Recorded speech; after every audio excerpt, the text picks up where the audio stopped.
Undiscovered Guyana is a 214-page book that showcases the uniqueness of the country from almost every corner.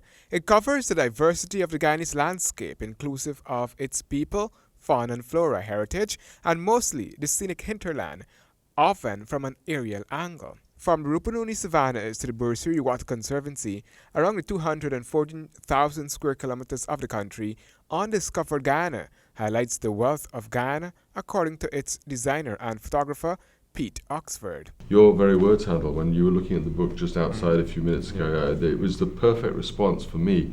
You said two things that were pertinent, and the first was, is this Guyana? And the second thing that you said, which made my heart even warmer, was you said, it makes me proud to be a Guyanese. And I think that sums up what we're trying to do here, is to instill that sense of pride.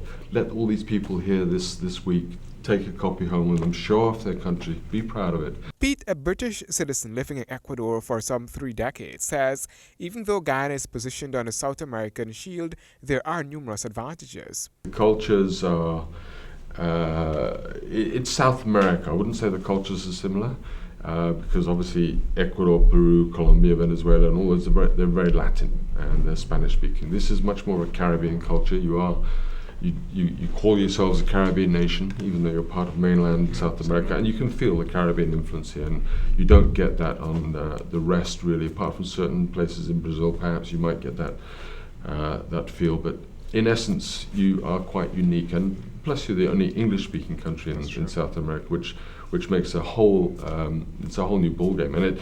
And by the way, it's incredibly easy, much easier for a tourist to travel here just because of the language. Thousands of images are captured, of which a selection was made for those to be used in the book.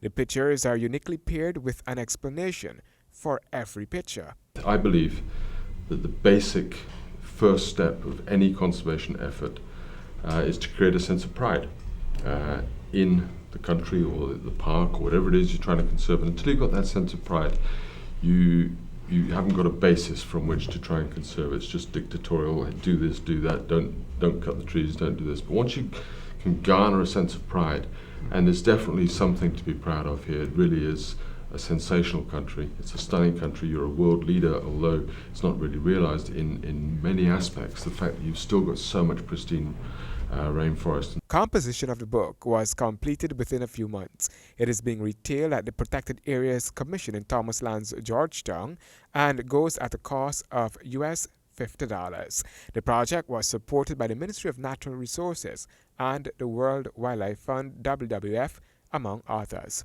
Handel Duncan, HGP Nightly News.